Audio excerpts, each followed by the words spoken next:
नमस्कार। अपने खास प्रोग्राम आम लोग के साथ एक बार फिर से हाजिर हूं मैं आपके साथ मुमताज खान। आज इस कार्यक्रम में हम बात करने जा रहे हैं एक ऐसे पहलू पर जिस पर हमारे देश की सबसे बड़ी अदालत ने भी चिंता जाहिर की है। सुप्रीम कोर्ट ने अपने एक ऐतिहासिक फैसले में माना है कि 498A का जमकर दुरुपयोग हो रहा है। सुप्रीम कोर्ट ने दहेज विरोधी कानून के दुरुपयोग पर चिंता जाहिर करते हुए कहा कि असंतुष्ट पत्नियों द्वारा अपने पति और ससुराल के अन्य सदस्यों के खिलाफ दहेज विरोधी कानून का दुरुपयोग चिंता का विषय है। इसके साथ ही कोर्ट ने नई व्यवस्था दी है कि पुलिस मामले में आरोपी को अपने आप गिरफ्तार नहीं कर सकती। सुप्रीम कोर्ट ने अपने फैसले में यह भी कहा कि पहले गिरफ्तारी और फिर बाकी कार्रवाई करने का रवैया निंदनीय है, जिस पर अंकुश लगना चाहिए। कोर्ट ने सभी राज्य सरकारों को यह सुनिश्चित करने का निर्देश दिया है कि दहेज प्रताड़ना मामले समेत 7 साल तक की सजा के दंडनीय अपराधों में पुलिस गिरफ्तारी का सहारा ना ले। ऐसे में आप दर्शकों से हमारा सीधा सवाल है कि क्या दहेज विरोधी कानून का दुरुपयोग किया जा रहा है?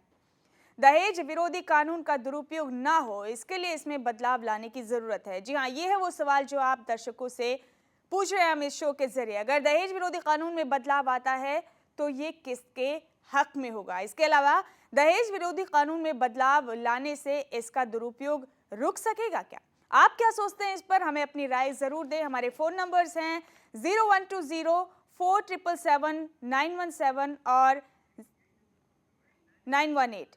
जी हाँ,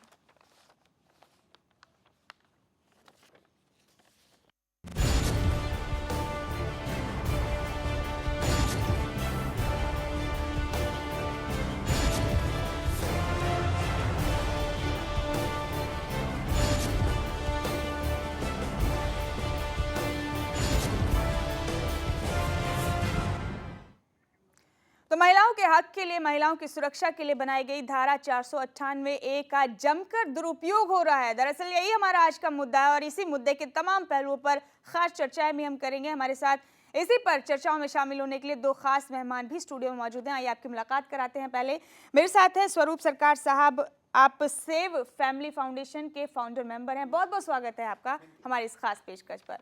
और इनके अलावा मेरे साथ मौजूद हैं जावेद राहत खान साहब, आप एडवोकेट हैं और आप मीडिएशन ऑफिसर हैं। आपका भी बहुत बहुत स्वागत है हमारी इस खास पेशकश पर। इनके अलावा हमारे साथ एक और खास मेहमान जुड़ने वाली हैं। आइए उनका भी स्वागत करते हैं। आप सोशल एक्टिविस्ट हैं, सामाजिक मुद्दों को वक्त वक्त पर उठाती रहती हैं, महिलाओं से जुड़े मुद्दों को भी। आइए आपका स्वागत करते हैं। अरुणा जी, आपका भी बहुत बहुत स्वागत है हमारी इस खास पेशकश पर। जी हाँ, तो इसी पर है हमारे की आज की ये खास पेशकश। 498A का दुरुपयोग जमकर हो रहा है हमारे देश में। कैसे इसका दुरुपयोग रुक सकता है? कैसे इस धारा को वर्दी या फिर इस्तेमाल के लायक बनाया जा सकता है? कैसे इस धारा के जरिए महिलाओं को सुरक्षा दी जाए बजाय इसके कि महिलाएं इसका दुरुपयोग करें? तो अपनी चर्चा की शुरुआत करते हैं। स्वरूप सरकार साहब, आप ही का रुख करेंगे हम। आपसे जानना चाहेंगे कि जो धारा है 498A महिलाओं की सुरक्षा के लिए बनाई गई थी, लेकिन कैसे ये बड़ा खतरा बन गई है अब पुरुषों के लिए, खास तौर से अगर हम देखें तो? देखिए, ये खाली पुरुषों के लिए नहीं है। हमारा हेल्पलाइन जो है उसमें 70% कॉल हस्बैंड का, मदर और सिस्टर का आते हैं, जिसलिए सुप्रीम कोर्ट। देखिए, लॉ कैसे बना? डाउरी के लिए लॉ हमारा पास था, DP3 DP4 है, बहुत बढ़िया लॉ था। वो लॉ का इम्प्लीमेंट नहीं किया। 498 में सुप्रीम कोर्ट ने पहले बार नहीं बोला, इसका पहले भी 4 बार बोल चुके हैं। ये पुलिस जो है अरेस्ट का पावर मिसयूज करते हैं। जोगिंदर शर्मा जजमेंट, सुशील शर्मा जजमेंट, प्रीति गुप्ता। उसके बाद हमने पार्लियामेंट के पास गया, जी सर इसको प्लीज़ आप रोकिए, क्यों एक फंडामेंटल राइट है, किसी को आप अरेस्ट ऐसे नहीं कर सकते एक वर्बल स्टेटमेंट का ऊपर। उसके बाद गवर्नमेंट ने क्या किया? सब पार्लियामेंट मिलके दिमाग लगा के उन्हें बोला नहीं चलो हम इसको बेलेबल नहीं करते हैं, हाँ आपको CRPC 41 देते हैं, जिसमें 7 साल से जो कम सजा वाला केस है उसमें पुलिस पहले नोटिस देगा। वो बंदा नोटिस में पुलिस स्टेशन में नहीं आए, इन्वेस्टिगेशन में कोऑपरेट नहीं करेगा, तभी अरेस्ट करेंगे। हमने बोला ठीक है, बहुत बढ़िया है। उसके बाद जब ये हुआ, हमने गवर्नमेंट में RTI लगाया, 16 स्टेट ने जवाब ही नहीं दिया 1 साल से। हमने गवर्नमेंट के पास दोबारा गया, हमने बोला सर ये कुछ नहीं हो रहा है। देखिए जितना भी वुमेन ऑर्गेनाइजेशन है, NCW WCD के पास गया, सर 4 बार बोल चुके हैं सुप्रीम कोर्ट, अभी तो मिसयूज के लिए कुछ कीजिए, बंद करने के लिए कुछ नहीं किया।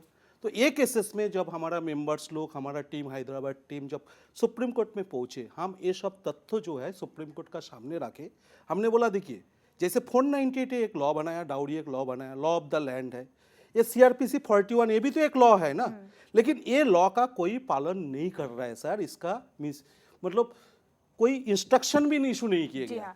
तो उस टाइम सुप्रीम कोर्ट ने एक जो दिया है, 498 जो है उस धारा का इतना दुरुपयोग होने लगा कि सुप्रीम कोर्ट को हस्तक्षेप करना पड़ा उसमें। 2 लाख 2.5 लाख हर साल बढ़ रहा है, हर साल बढ़ रहा है। हमारे पास एक रिपोर्ट है, उसके जरिए बताएंगे कि दरअसल 498A थी क्या और सुप्रीम कोर्ट के आदेश के बाद अब क्या हुआ है। आइए एक नजर डालते हैं।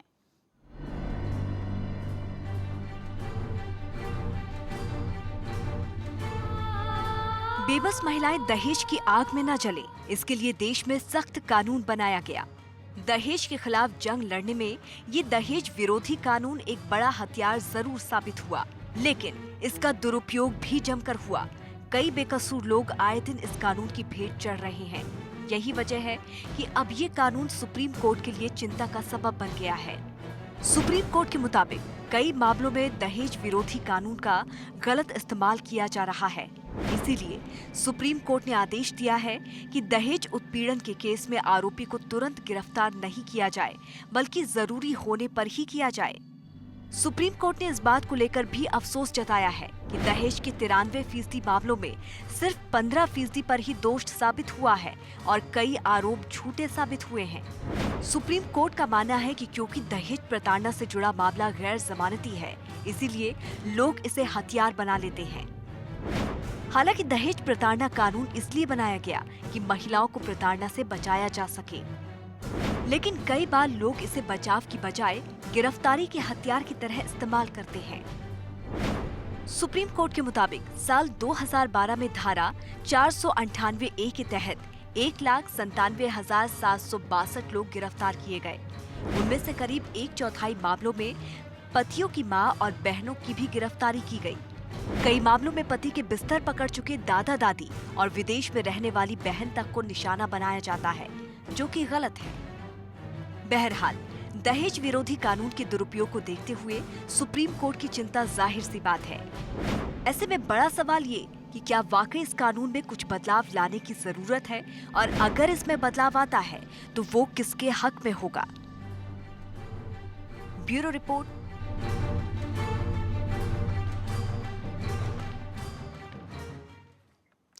जी हाँ, तो धारा 498 का लगातार हो रहा गलत इस्तेमाल वजह बना सुप्रीम कोर्ट के इस आदेश का। इस धारा के तहत मुकदमा दर्ज होने के बाद अब पुलिस सीधे गिरफ्तारियां नहीं कर सकती, यही कहा है अब सुप्रीम कोर्ट ने। अरुणा जी का रुख करेंगे हम यहाँ पर। अरुणा जी, आप सोशल एक्टिविस्ट हैं, सामाजिक मुद्दों से लगातार जुड़ी रहती हैं, खासतौर से महिलाओं के किसी मुद्दे की अगर हम बात करें तो आपको क्या लगता है अरुणा जी, अगर ये धारा 498A हटाई जाए या इसमें कुछ बदलाव किए जाएं तो उसका कोई फायदा होने वाला है? हम तो ये कहेंगे कि 498A कानून जब बना वो केवल महिलाओं की रक्षा के लिए बना, लेकिन कोई भी कानून जब बनता है, कानून बनने से ही समस्या नहीं सुलझती है। समस्या सुलझती है तब जबकि उसका किस तरह से पालन किया गया, किस तरह से उसको इस्तेमाल किया गया। अब ये जो नई जजमेंट आई है सुप्रीम कोर्ट की तरफ से, मैं तो ये कहूँगी कि बहुत अच्छी जजमेंट है, क्योंकि कानून होता है स्त्री और पुरुष दोनों के लिए। It's a law of the land. जब आप लॉ ऑफ द लैंड की बात करते हैं तो यही बात होती है कि वो स्त्री हो या पुरुष हो, दोनों के लिए दोनों का ध्यान करने वाला हो, दोनों को देखने वाला हो, और किसी भी पुरुष प्रधान या स्त्री प्रधान घर में या देश में उसका नाजायज़ फ़ायदा नहीं उठाना चाहिए। 498A का ये जो जजमेंट है, हम तो ये समझते हैं, हालांकि मैं महिला हूँ और हो सकता है कि कई लोगों को ये चीज़ हमारी पसंद नहीं आए कि भाई हम इसके पक्ष में बात कर रहे हैं, लेकिन इसका मतलब यही है कि एक सुरक्षित समाज बनाने के लिए जब आप एक सुरक्षित समाज की कल्पना करते हैं, उस तरफ ये एक सही कदम है। उस लक्ष्य को प्राप्त करने के लिए स्त्री हो या पुरुष, दोनों को समान सुरक्षा मिलनी चाहिए, कानून की तरफ से, समाज की तरफ जी से। बिल्कुल बिल्कुल ठीक कहा आपने, दोनों को समान सुरक्षा मिलनी चाहिए। और दरअसल इस पूरे मामले के दो पहलू बेशक हैं कि महिलाओं की भी सुरक्षा का सवाल है, साथ ही पुरुषों के भी सेल्फ रिस्पेक्ट का, उनकी भी सुरक्षा का सवाल है। एक छोटा सा ब्रेक लेंगे यहाँ पर, ब्रेक से लौटेंगे तो चर्चा इसी पर करेंगे कि सुप्रीम कोर्ट के इस आदेश के बाद क्या महिलाओं की सुरक्षा में कहीं कोई कमी आएगी, क्योंकि दोनों पहलुओं को नजरअंदाज नहीं कर सकते हम। एक छोटा सा ब्रेक, फौरन लौट रहे हैं इसी खास पेशकश के साथ।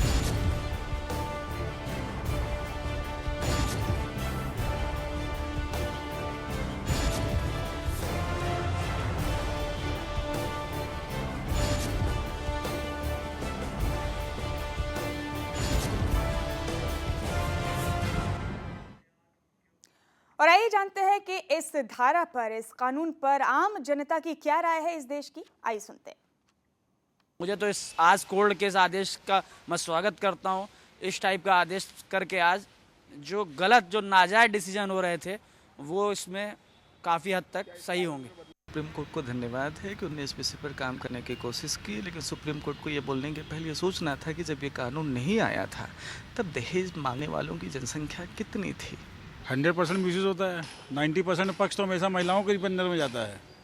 जो आदमी अच्छे होते हैं वो भी बेचारे फंस जाते हैं। 100% बदलाव की जरूरत है इसमें। दोनों पक्ष का है, लड़की और लड़के, तो मैं तो दोनों पक्ष को मानता हूँ, क्योंकि गलती दोनों पक्ष में होता है। किसी एक पक्ष को जिम्मेदारी ठहराना ये अच्छी बात नहीं है। इस कानून में इस बदलाव की ज़रूरत है कि दोनों पक्षों की बात सुनी जानी चाहिए। कि क्या केवल एक पक्ष की बात सुन के ही सारा फैसला कर देना ये क्या सही होगा? इसमें महिलाओं को अत्यधिक प्रताड़ित करते हैं ससुराल पक्ष वाले, इसलिए कानून को सख्त से सख्त दहेज प्रथा के प्रति कड़ाई करना चाहिए। बदलाव की जरूरत हो, जब तक जनता के दिल में खुद नहीं आएगी ना बदलने की, तब तक कुछ नहीं बदल सकते आप। तो ऐसा एक अभियान चलाना पड़ेगा। कानून तो सरकार ने बना दिया, लेकिन ग्राउंड लेवल में उसका इम्प्लीमेंटेशन नहीं हो पा रहा है। दहेज का लेन देन होता है, लड़कियों को इसके लिए जो है प्रताड़ित किया जाता है। इसके कारण और प्रॉब्लम लड़कियों को आती है और रीज़न कुछ और बता दिया जाता है।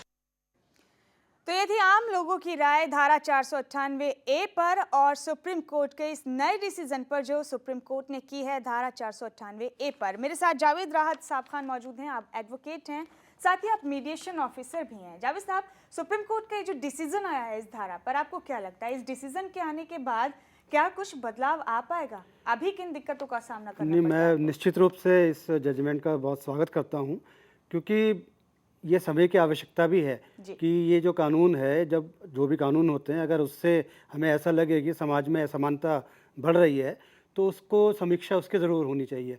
और ऐसा पहली बार नहीं हुआ, ये काफ़ी दिनों से इसके ऊपर चर्चा की बातचीत चल रही थी और बहुत से जो लोग थे वो प्रताड़ित भी हो रहे थे। तो इसमें सुप्रीम कोर्ट ने एक बहुत ही अच्छे तरीके से अपना जजमेंट दिया है।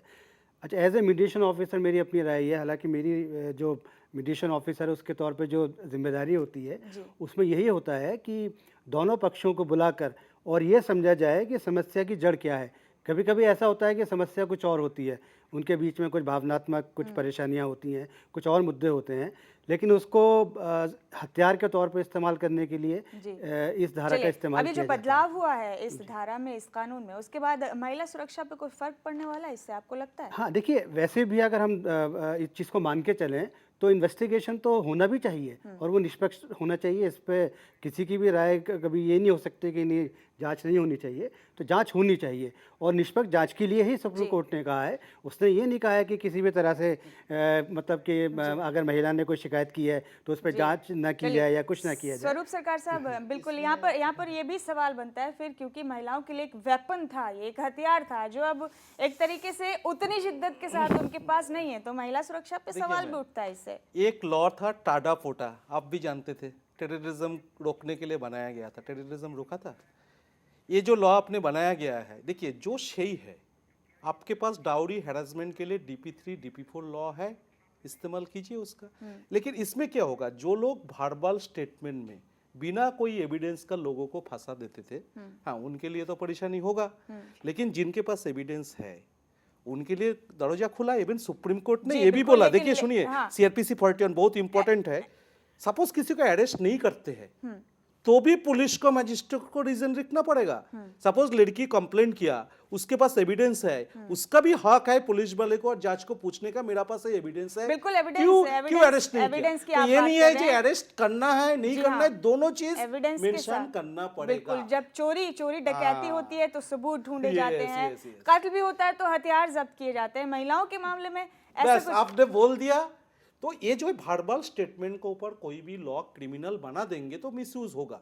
इसलिए आप देखेंगे पूरा ऑल ओवर वर्ल्ड में जो मैरिज डिस्प्यूट्स होते हैं वो सिविल लॉ में दिया जाता है। दूसरा, गवर्नमेंट ने और वुमेन ऑर्गेनाइजेशन में हमें और एक चीज बताया था, जब डोमेस्टिक वायलेंस लॉ आया था, पहले क्या बोलते थे 498 अवेलेबल क्यों नहीं करेंगे, डोमेस्टिक वायलेंस लॉ नहीं है। जब डोमेस्टिक वायलेंस लॉ आया उसमें भी लिखा हुआ है मैजिस्ट्रेट इसमें पाया जाता है कोई गड़बड़ है तो 498 इम्प्लीमेंट कर सकता है। लेकिन होता क्या है, कोर्ट में डोमेस्टिक वायलेंस एक्ट डाल दिया, उसके बाद इधर 498 भी डाले। एक चीज बताइए मैडम, मैं मर्डर करता हूँ, मेरे को कितना कोर्ट में जाना पड़ेगा? ये केस में एक तो आप डोमेस्टिक वायलेंस में कोर्ट में जाओ, 498 में अलग कोर्ट में जाओ, सीआरपीसी में अलग कोर्ट के जाओ, 6 केस लगा रहा है। तो महिला का सुरक्षा मैडम, आप 6 लॉ लेकर परेशान कर लो, एक लॉ में करो ना। चलिए, एक कॉलर जुड़े हमारे साथ फरीदाबाद से, गोपाल नाम है इनका। गोपाल साहब, बहुत बहुत स्वागत है आपका। नमस्कार जी, बताइए क्या कहना चाहते हैं? ये स्वरूप सरकार जी को मैं वहाँ बैठा हुआ देख रहा हूँ, ये मेंस राइट एसोसिएशन के बारे अच्छे वक्ता हैं। मैं ये पूछना चाहता हूँ कि नारी सुरक्षा जरूरी है कि नहीं? क्या समाज में ऐसे लोग रहते हैं कि नहीं जो नारी को एक कमजोर, एक सॉफ्ट सेक्स मानते हैं, एक थप्पड़ मारो तो लुढ़क जाएगी, क्या कर लेगी ये? दूसरी बात है कि लोगों की मानसिकता बदले उससे पहले कानून बदल देना कहाँ तक ठीक है? चोरी के लिए जो इन्वेस्टिगेशन होता है, क्या औरत जो इल्जाम लगाएंगी वो भी उनके साथ यही व्यवहार होगा? हत्या के लिए बरामद की जाती है हथियार, किससे हत्या हुई है, फिर वो इन्वेस्टिगेशन चलता है। औरत क्या बोलेगी कि घर वाले ने मेरे को गाली दी, कौन सा हथियार वहाँ बरामद होगा? सास ने उसे प्रताड़ित किया, वो कौन सा हथियार बरामद होगा? ये तो मोटा मोटी सेल्फ कॉन्फिडेंस की बात। चलिए गोपाल साहब, बहुत बहुत शुक्रिया। स्वरूप सरकार जी से ही जवाब लेते हैं, आपने कुछ सवाल खड़े किए हैं यहाँ पर। मैं देखिए, लॉ जो है सर का हिसाब से जो भी गलतियां करता है आदमी करता है, वुमेन कोई गलती नहीं करता, ठीक है ना सर? तो 498 में हस्बैंड वाइफ का जगह पे स्पाउस कर दीजिए। आपका वाइफ तो कोई गलती करते नहीं, उसको तो सजा ऐसे भी नहीं होगा, आदमी फंसेंगे ना। दूसरी बात देखिए, सुप्रीम कोर्ट पहले भी 4 बार बोल चुके हैं, जैसे आप बोल रहे हो डाउरी हैरेसमेंट के लिए आपके पास DP3 लॉ है, आप शादी के टाइम लिस्ट बनाइए, डाउरी एक्सचेंज नहीं, वो आप पालन नहीं करते हैं। जैसे देखो, स्मगलिंग रोकने के लिए जब स्मगलिंग होता है उसको पकड़िए ना, जो शादी में जाते हैं जो डाउरी प्रोविजन ऑफिसर अपॉइंट कीजिए, जब शादी में डाउरी होता है उसको कैप्चर कीजिए, वो तो आप करेंगे नहीं। क्यों? आपको चाहिए अच्छा पैसा वाला हस्बैंड। शादी के जब टूट जाते हैं हस्बैंड से आप 50 लाख 30 लाख का मांग करते हैं, वो क्या रिवर्स डाउरी नहीं है? तो देखिए, गलत जो है मेन वुमेन दोनों गलत होता है, लॉ होना चाहिए मुद्दा दोनों से ही जुड़ा है जावेद साहब, अगर हम गलत नहीं समझ रहे हैं, क्योंकि दोनों की ही सुरक्षा का सवाल है। समाज चल नहीं सकता ना औरत के बगैर ना मर्द के बगैर। अगर औरत के साथ गलत है वो भी नाजायज है, मर्द के साथ गलत हो रहा है तो वो भी नाजायज है। अरुणा जी मौजूद है मेरे साथ, तो उनका रुख करेंगे अभी हम यहाँ पर। अरुणा जी, सुप्रीम कोर्ट के इस बदलाव के बाद, सुप्रीम कोर्ट के इस डिसीजन के बाद, क्या आपको भी ये कहीं ना कहीं लगता है कि इसके बाद महिला सुरक्षा कमजोर हो जाएंगी, महिला सुरक्षा के लिहाज से कमजोर हो जाएंगी? हम तो ऐसा नहीं समझते कि महिला सुरक्षा जो है कमज़ोर हो जाएगी। ये महिला सुरक्षा उन्हीं की कमज़ोर हो सकती है जिनको ईगो प्रॉब्लम है, जिनको अभिमान है अपने रुतबे का और समाज में अपने स्थान का। जी, अगर उन चीज़ों को आप एक तरफ रखें और परिवार को एक तरफ रखें, जो भी स्त्रियां इसका मिसयूज़ करती हैं, हम ये उनके लिए कह रहे हैं कि उस चीज़ को अलग रखें और परिवार को अलग रखें। क्योंकि एक परिवार को चलाने के लिए पति पत्नी दोनों एक दूसरे के पूरक हैं। ये नहीं कि भी खाली पत्नी के रहते जो है परिवार चलता है। पत्नियां इस बात को खाली ये समझें कि हम भी उतने ही महत्वपूर्ण हैं जितना कि पुरुष। उसके साथ क्या होगा कि पुरुष को भी ये समझना चाहिए। जी अरुणा जी, एक और अहम सवाल यहाँ पर यह भी बनता है कि जो गलत इस्तेमाल हो रहा है इस धारा का, नाजायज इस्तेमाल हो रहा है, उसके मुकाबले वो मामले कम है जब सही में इस तरह की शिकायतें आती हैं महिलाओं की तरफ से। तो चलिए, जो गलत इस्तेमाल कर रही है उन पर तो बंदिशें लग जाएंगी, लेकिन जो महिलाएं सच में परेशान हैं, जिनकी तादाद कहीं ज्यादा है, उनका क्या होगा? उन्हें तो मेरे ख्याल से इसमें परेशान होने की ज़रूरत ही नहीं, क्योंकि ये इस कानून में पुलिस को जो है अपने अधिकार व्यक्त करने का, और किसी तरीके से जो भी अक्यूज्ड है उसकी पूरी छानबीन के बाद ही वो उसकी रिपोर्ट लिखेंगे, और उसके बाद जज बैठे हैं, मजिस्ट्रेट बैठे हैं, वो भी उसको देखेंगे कि भाई पुलिस ने अपना काम किया। ये यहाँ पर पुलिस की जिम्मेदारी ज्यादा हो जाती है जी। अगर पुलिस की जिम्मेदारी ज्यादा है, बिल्कुल अर्ना जी सही कहा आपने, पुलिस की जिम्मेवारी बढ़ती है। ऐसे में एक कॉलर हमारे साथ रोहतक से जुड़े हैं, उनसे जरा जान लेते हैं वो क्या कहना चाहते हैं। जी नमस्कार। संपर्क टूट गया, लगता है एक छोटा सा ब्रेक लेंगे यहाँ पर। ब्रेक से लौटेंगे तो इसी खास पेशकश पर अपनी खास चर्चा को जारी रखेंगे। जल्द लौट रहे हैं।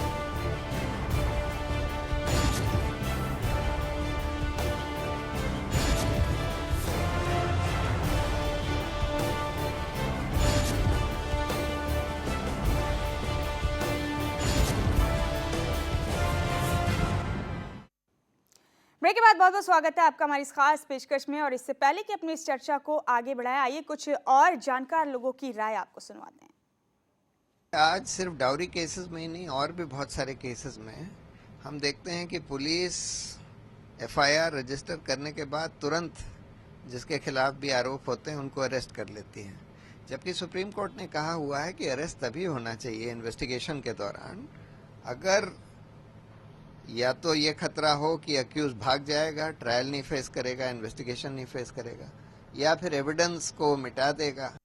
पुलिस बहुत बेधड़की से 498A का इस्तेमाल कर रही है और लिबरली लोगों को अरेस्ट कर रही है। तो सुप्रीम कोर्ट ने बहुत क्लियरली कहा है कि 498A का मिसयूज नहीं होना चाहिए, और इसमें जो अरेस्ट होनी चाहिए वो सेक्शन 41 ऑफ द CRPC में जो 9 पॉइंट्स दिए गए हैं उनको चेक करके उस चेकलिस्ट के बाद ही अरेस्ट किया जाना चाहिए। जो भी ऑफेंसेस हैं जिसमें पनिशमेंट 7 साल या उससे कम है, उसमें बिना जो पुलिस ऑफिसर है, इन्वेस्टिगेटिंग ऑफिसर है, बिना रीजंस रिकॉर्ड किए हुए डायरेक्टली एकदम से जाके अरेस्ट नहीं कर सकता है।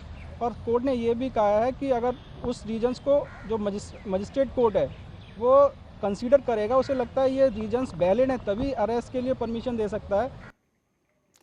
जी हाँ, तो चलिए ये है अलग अलग लोगों की राय इस धारा को लेकर। जावेद राहत खान साहब आपका रुख करेंगे यहाँ पर। हम आप मीडिएशन ऑफिसर भी हैं। दरअसल इस धारा में बदलाव की ज़रूरत है, इस कानून में बदलाव की ज़रूरत है, क्योंकि 498A के तहत जितने मुकदमे दर्ज किए जाते थे उनमें सज़ा महज 2% हो पाती थी, लेकिन इसके बाद समझौते का भी प्रावधान नहीं है। तो जो वर पक्ष जो है वो समझौता भी नहीं कर सकता। महिला की तरफ से तो एलिगेशन हो गया, आपके सामने तमाम तरह के मामले सामने आते रहते हैं। अब ये जो बदलाव है उसके बाद आपको कितनी आसानी हो सकती है मीडिएशन करने में, अपनी जॉब को परफेक्टली अंजाम देने में? नहीं, वाकई जो मेरा जिम्मेदारी जो मैं अभी तक निभा रहा था उसमें और आसानी हो जाएगी। और ऐसा होता है जनरली, मीडिएशन ऑफिसर के तौर पे हम जो यूपी में काम कर रहे हैं तो हमें ये महसूस हुआ कि अरेस्ट हो जाता है कोई मीडिएशन, हाँ वो चीज़ तो कम से कम रुकेगी। और जड़, एक्चुअली मीडिएशन का मतलब ये होता है कि हम उस समस्या की जड़ में पहुँचें कि उन दोनों के बीच जो विवाद हुआ वो कोई भावनात्मक रिश्ते की वजह से हुआ, मतलब कुछ और गलत फहमियाँ हुई थी, तो कम से कम एक मौका ज़रूर दोनों पक्षों को मिलना चाहिए कि अपनी बात रख सकें और अगर कुछ हल निकल सकता है।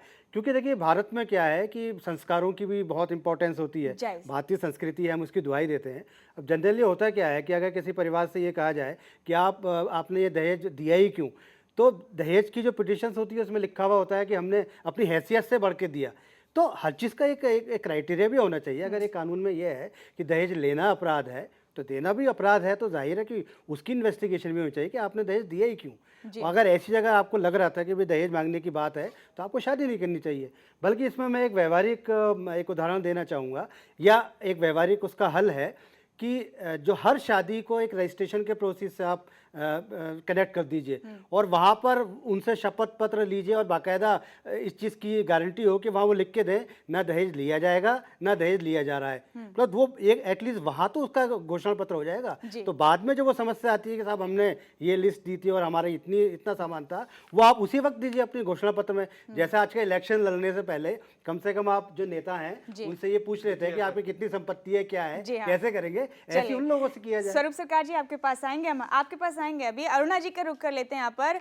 अरुणा जी, 498 के तहत मुकदमा जब दर्ज हो जाता था तब पुलिस भी गिरफ्तारियां करना, फटाफट गिरफ्तारियां करना अपना परम कर्तव्य समझने लगती थी। अब इस बदलाव के बाद कम से कम ये तो हो सकता है कि वर पक्ष को या लड़के वालों को अपना जो है पक्ष सामने रखने का मौका जरूर मिल सकता है। अरुणा जी, ये बिल्कुल सही कहा आपने कि वर पक्ष को अपना साइड जो एक्सप्लेन करने के लिए, अपनी स्थिति बताने के लिए कि ये किस तरह से हो रहा है, सबसे पहले जैसे हमने पहले कहा कि अभी पुलिस की जिम्मेदारी है कि वो पता करें कि किस वजह से इन परिवार का कंडक्ट क्या है जी।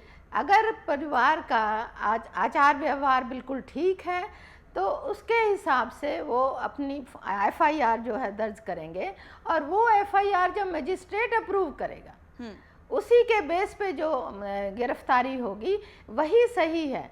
ये नहीं कि भी पुलिस ने किसी भी महिला ने अपनी रिपोर्ट कराई और उसके बाद जो है गिरफ्तारियां शुरू हो गई। नहीं, ये बिल्कुल गलत चीज़ है क्योंकि परिवार में बिल्कुल कुल मिलाकर अब अपनी बात रखने का मौका जरूर मिलेगा। जी हाँ, एक कॉलर जुड़े हमारे साथ। अरुणा जी आपका रुख करेंगे वापस। बनारस से रेखा हमारे साथ जुड़ रही हैं, आई जानते हैं वो क्या कहना चाहती है।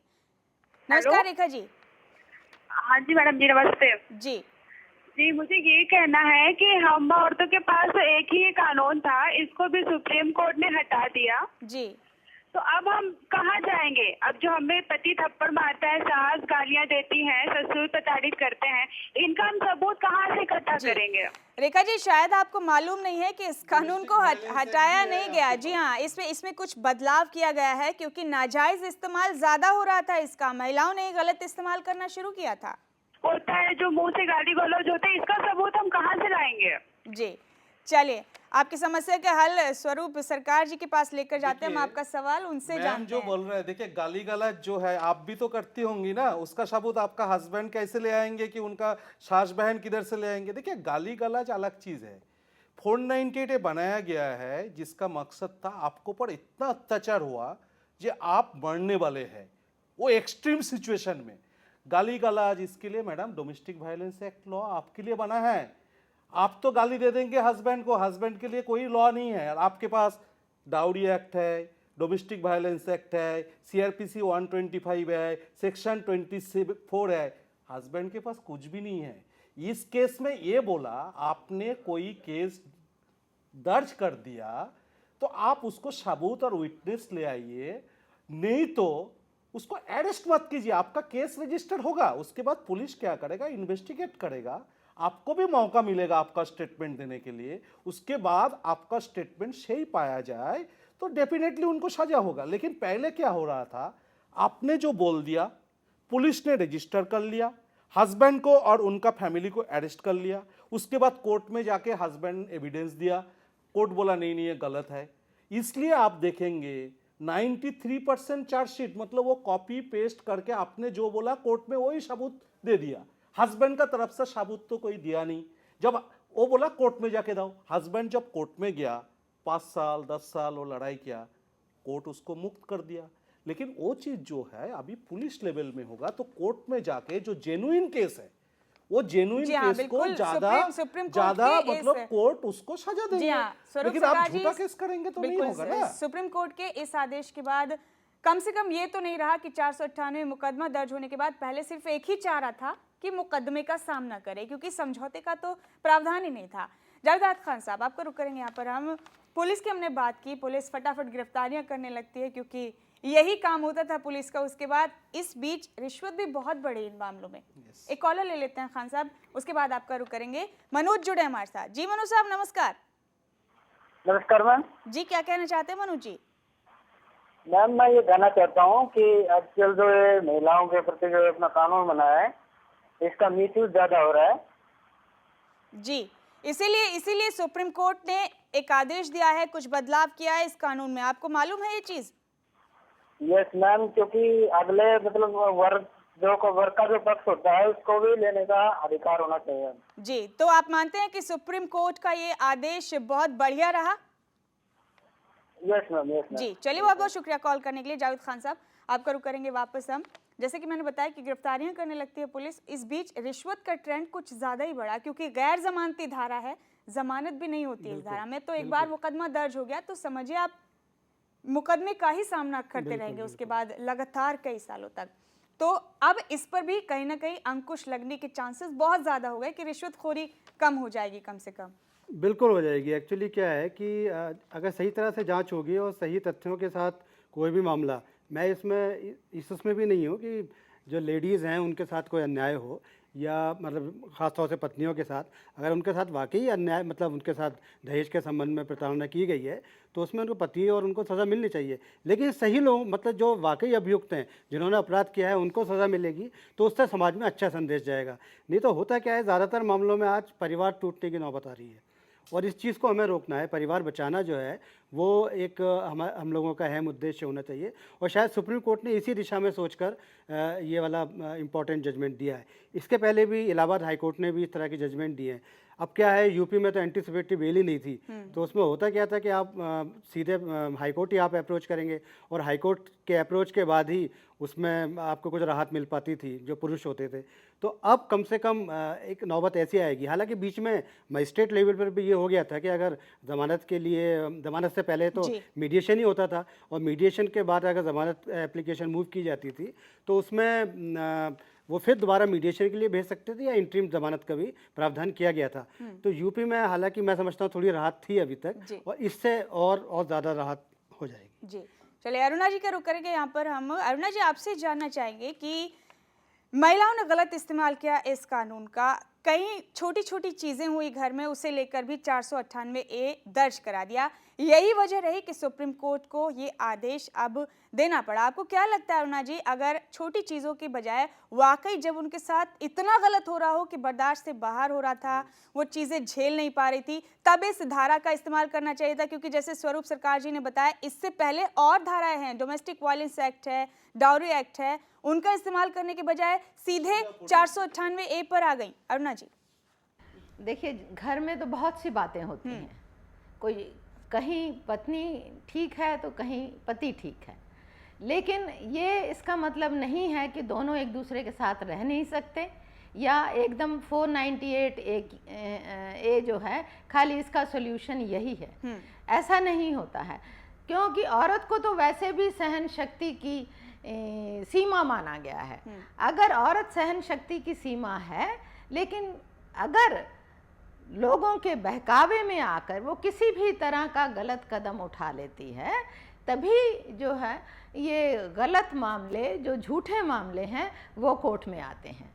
अगर हर स्त्री ये सोच ले कि भाई जो सही है वही सही है, गलत इस्तेमाल नहीं करना है। कोई भी कानून जब बनाया जाता है वो आपकी सुरक्षा के लिए है, आपकी रक्षा करने के लिए है। ये नहीं है कि अगर इस कानून में थोड़ा बदलाव आया है तो इसकी वजह से है महिलाओं को सुरक्षा कम होगी। नो, ये बात बिल्कुल नहीं है, बल्कि इस कानून को सही इस्तेमाल किया जाए, ये कदम इसी दिशा में उठाया जी बिल्कुल। एक कॉलर जुड़े अरुणा जी हमारे साथ, तो उनका रुख जान लेते हैं। पहले महेंद्रगढ़ से सुरेंद्र जुड़े हैं। जी नमस्कार सुरेंद्र साहब।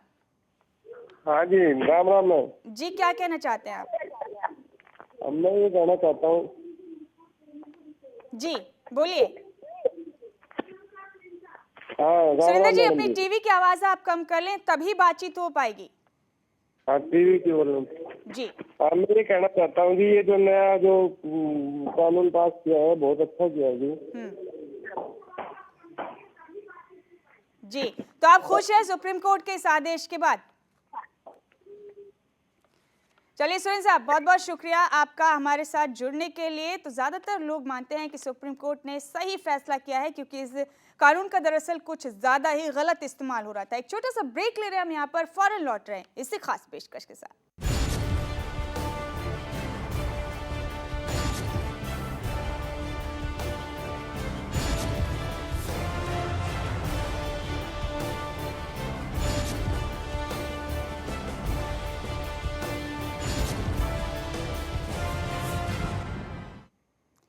ब्रेक के बाद एक बार फिर से बहुत बहुत स्वागत है आप सबका। और आगे बढ़ने से पहले शकुंतला जी की राय लेते हैं। रोहतक से हमारे साथ एक कॉलर जुड़ी हैं। शकुंतला जी नमस्कार।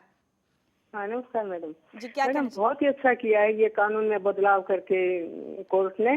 जी। एक बार की छोटी सी बात बताऊं, मेरे 2 बेटे हैं, बड़े की शादी हुई है, तो बड़ा बेटा और बहू, छोटा बेटा, तीनों जा रहे थे कहीं, तो बहू ने किसी बात में कह दिया, कहती है अगर कोई बात होगी तो मैं दहेज का केस कर दूंगी।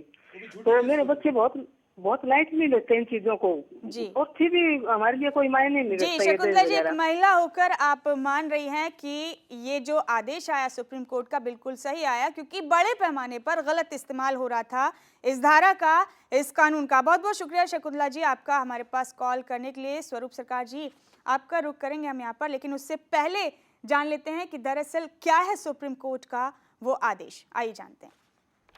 यहाँ दहेज विरोधी कानून का दुरुपयोग हो रहा है, सुप्रीम कोर्ट ने चिंता जाहिर की है 498A पर। वही हम आपको बता रहे हैं, सुप्रीम कोर्ट के मुताबिक दहेज उत्पीड़न के केस में आरोपी की गिरफ्तारी सिर्फ जरूरी होने पर ही की जाएगी। ऐसे 93% मामलों में आरोप पत्र दायर हुए, जबकि मात्र 15% में दोष साबित हुए पुरुषों के खिलाफ। ये सुप्रीम कोर्ट का आदेश है।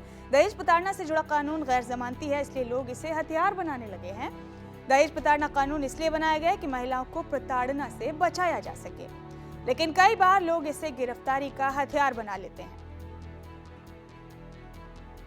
वर्ष 2012 में धारा 498 के तहत 1,97,762 लोग गिरफ्तार हुए। उनमें से करीब 1/4 मामलों में आरोपी की मां और बहनों को भी गिरफ्तार किया गया।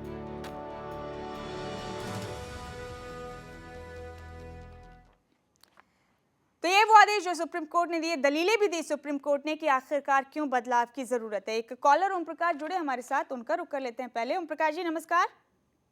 नमस्कार मैम जी। जी क्या कहते हैं आप? ओम प्रकाश जी क्या कहना चाहते हैं? जी मैडम जी, मैं इस कानून से बहुत ही ज्यादा खुश हूँ मैम। इस बदलाव से खुश हैं आप इस कानून में? जी मैम। जी किस लिए इतने खुश हैं ओम प्रकाश जी आप? मैडम जी, मैं इस कानून से बहुत खुश हूँ मैडम। मैं इतना खुश हूँ क्योंकि मैं मैडम ओम प्रकाश जी आपकी बात हम तब समझ पाएंगे जब अपनी टीवी की आवाज आप कम करेंगे और जल्दी से अपनी बात कहेंगे। मैडम जी, मेरी मिसेज का दहेज दिया था, इसलिए दहेज के लिए ये इतना उछल जी। चलिए कुल मिलाकर आप जैसे बहुत लोग हैं इस देश में जिन्हें लग रहा है कि इस बदलाव के बाद पुरुष अपना पक्ष रख सकते हैं कम से कम, और नाजायज नहीं हो पाएगा उनके साथ। बहुत बहुत शुक्रिया आपका कॉल करने के लिए। स्वरूप सरकार जी आपका रुख करेंगे। इससे पहले एक महिला कॉलर जुड़ी थी हमारे साथ, उन्होंने कहा कि बिल्कुल सही है सुप्रीम कोर्ट का ये फैसला, क्योंकि महिलाओं की भी दुश्मन हो गई एक तरीके से। पति की माँ को, बहन को, भाभीियों को भी लपेट लिया जाता है अक्सर इस कानून के तहत। मैम इसमें मैं सबको एक चीज़ बताना चाहता हूँ। देखिए वो जो उमर ने बोला था, मुझे गाली दिया, मैं 498 नहीं लगा पाऊंगा, लेकिन देखिए कितना गलत फहमी बैठा गया है। 498 गाली गलाज और छोटे मोटे चीज़ के लिए नहीं है, 498 एक्सट्रीम कंडीशन के लिए है। लेकिन लोगों को ऐसे लगता है कोई भी छोटी बात हो 498 लगा दो, और इसके वजह से कोर्ट उसको सजा नहीं हो रहा है। ये लोगों को समझना बहुत जरूरी है। हमारा पास केसेस है, वीडियो रिकॉर्डिंग, ऑडियो रिकॉर्डिंग। आजकल जो है उमर ना छोटी मोटी बात हुआ, वो नहीं बोलते हैं कि आपको ऊपर 498 की दहेज का केस लगाऊंगा, वो बोलते हैं तुम्हारे ऊपर झूठी केस लगाऊंगा। खुद ही बोलती है झूठी केस लगाऊंगा। तो ये बहुत जरूरी है समझने के लिए। जब आप कोई सख्त कानून बनाते हैं जिसमें वर्बल स्टेटमेंट में, मतलब आपका मौखिक एलिगेशन में किसी को क्रिमिनल बनाया दिया जाते हैं और उसको नॉन बिलेबल बनाया दिया जाता है, वो बहुत खतरनाक हो जाते हैं। और वही चीज़ टाटा पोटा पे भी हुआ था, ठीक है ना। बाद में गवर्नमेंट को उसको संशोधन करना पड़ा। तो ये जो लॉ है इसको बिलेबल करना है, तभी ये मिसयूज 100% बंद होगा। और इसके लिए हम पार्लियामेंट जाएंगे, आएंगे आपके पास। एक कॉलर नदीम जुड़े हमारे साथ। जी नदीम जी। हाँ जी। प्रदीप ये कॉलर जुड़े हमारे साथ। प्रदीप जी नमस्कार। नमस्कार मैडम। क्या कहना चाहते हैं आप? मैं ये कहना चाह रहा था मैडम, ये जो एक पैटर्न सा बना रखा है, प्रेस्टीज इशू बना दिया जैसे। हाँ जी, ये नमस्कार madam. Madam Pradeep ji TV की आवाज कम कर लें आप, तभी बात हो पाएगी, और जल्दी से अपनी बात कहें। ये जैसे गाड़ी ना दे तो आगे जाके कहेंगे हमारे को कोई और परिवार कहता है, जैसे हमारे को गाड़ी मिली दहेज में। जी तो वो कहते हैं कि हमारे को जैसे गाड़ी मिली है, आपको गाड़ी नहीं मिली, वो लड़की को तंग करना शुरू कर देते हैं, परेशान करते हैं लड़की को। फिर आगे अगर किसी का अगर आने जाने में या दिक्कत होती है, इतना किराया नहीं होता, कई बार उसको भी गाड़ी देनी पड़ती है, चाहे वो अपनी जमीन इधर उधर करके दे। चलिए प्रदीप जी, आपकी बात समझ रहे हैं हम। बहुत बहुत शुक्रिया कॉल करने के लिए। जावेद रात खान साहब, आपका रुख करेंगे हम यहाँ पर। सुप्रीम कोर्ट ने भी जैसे कहा कि 93% मामलों में से 15 ही सच सामने आते हैं, बाकी ज्यादातर मामले फर्जी होते हैं, या फिर यूं कहिए कि उतने लेवल के नहीं होते जिन पर 498A का इस्तेमाल किया जाए। तो आपके सामने हजारों केस ऐसे आते होंगे। आपसे जानना चाहते हैं हम खान साहब यहाँ पर कि ये जो आप मीडिएशन का काम करते हैं, फिर इस बदलाव के बाद जो फर्जी मुकदमे जो हैं वो बड़े पैमाने पर रिमूव होने में मदद मिलेगी? बिल्कुल ऐसा इसलिए भी होगा क्योंकि मीडिएशन जो है कि बहुत अच्छा प्रोसेस है।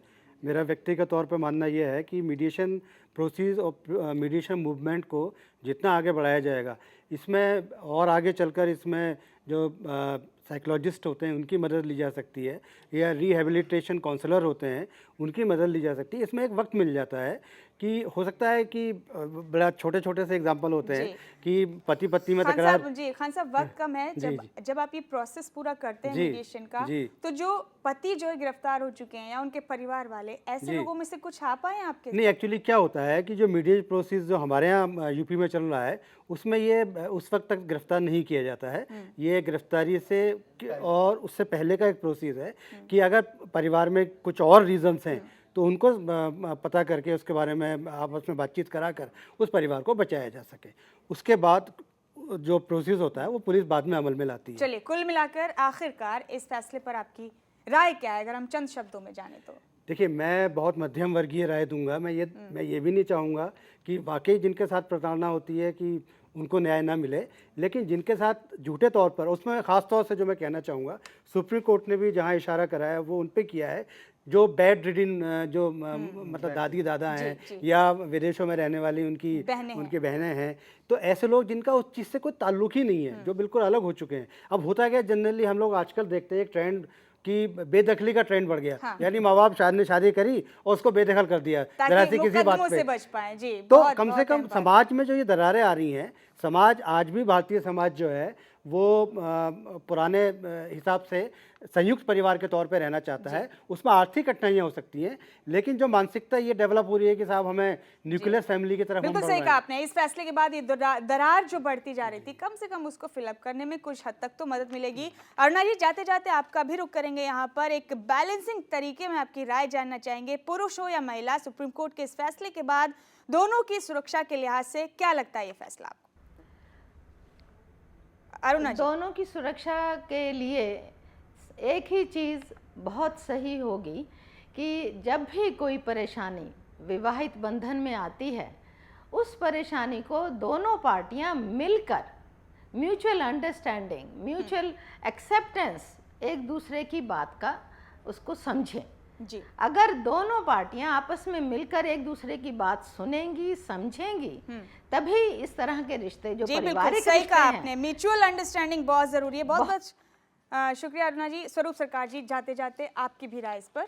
देखिए, सुप्रीम कोर्ट जो कर सकते थे उन्होंने कर दिया। अभी ये लॉ मेकर का, हमारा पार्लियामेंट का काम है, हस्बैंड वाइफ को चेंज करके स्पाउस कीजिए। गाली बीवी दे तो गाली होता है, हस्बैंड भी गाली दे तो गाली होता है, तो साझा दोनों को ही होना चाहिए। नंबर 2, जो भी केस झूठा पाया जाता है, अभी सुप्रीम कोर्ट के पास जितना पावर था, पुलिस और मजिस्ट्रेट को तो उन्होंने बोला साझा कर देंगे, लेकिन जो झूठी केस डाल रही है उसको ऊपर भी एक साझा का प्रावधान होना चाहिए, जैसे गवर्नमेंट ने लोकपाल बिल में बनाया, साथ साथ होना चाहिए। सही कहा आपने, बिल्कुल। बहुत बहुत शुक्रिया स्वरूप सरकार जी। जावेद रात खान साहब, आपका भी बहुत शुक्रिया। अरुणा जी, आपके भी शुक्रगुजार हैं हम, आप सब यहाँ पर आए, हमारी तमाम खास और अहम चर्चाओं में शामिल हुए। तो 498A जिस धारा पर, जिस कानून पर सुप्रीम कोर्ट का फैसला आया, दरअसल क्योंकि वो गैर जमानती धारा थी, लिहाजा बड़े पैमाने पर उसका गलत इस्तेमाल शुरू हो गया। जो सुरक्षा कवच बननी चाहिए थी वो एक तरीके से हथियार बन गया महिलाओं के लिए। लेकिन इस बदलाव के ने कानून में, इस बदलाव ने, सुप्रीम कोर्ट के इस फैसले ने उम्मीद दी है उन लोगों को जो बिला वजह इस तरीके के मुकदमों में पिस रहे थे। और जैसे कि हमारे मेहमानों ने भी कहा कि अगर ये मुकदमे फर्जी पाए जाए तो जिन्होंने ये मुकदमे किए हैं उनके खिलाफ भी सजा का प्रावधान होना चाहिए, ताकि हमारे देश में ये जो सिस्टम है, ये जो सामाजिक जो ताना बाना है, वो सही तरीके से आगे बढ़ता रहे और नाजायज आदमी को सजा ना मिले, नाजायज जिसने नहीं किया उसको सजा ना मिले, जिसने गलती की है सजा उसी को मिले। फिलहाल हमारे साथ मेरी इस खास पेशकश में इतना ही। दीजिए इजाजत, लेकिन तमाम अहम खबरों के लिए आप देखते रहिए पल्स हरियाणा एक्सप्रेस। नमस्कार।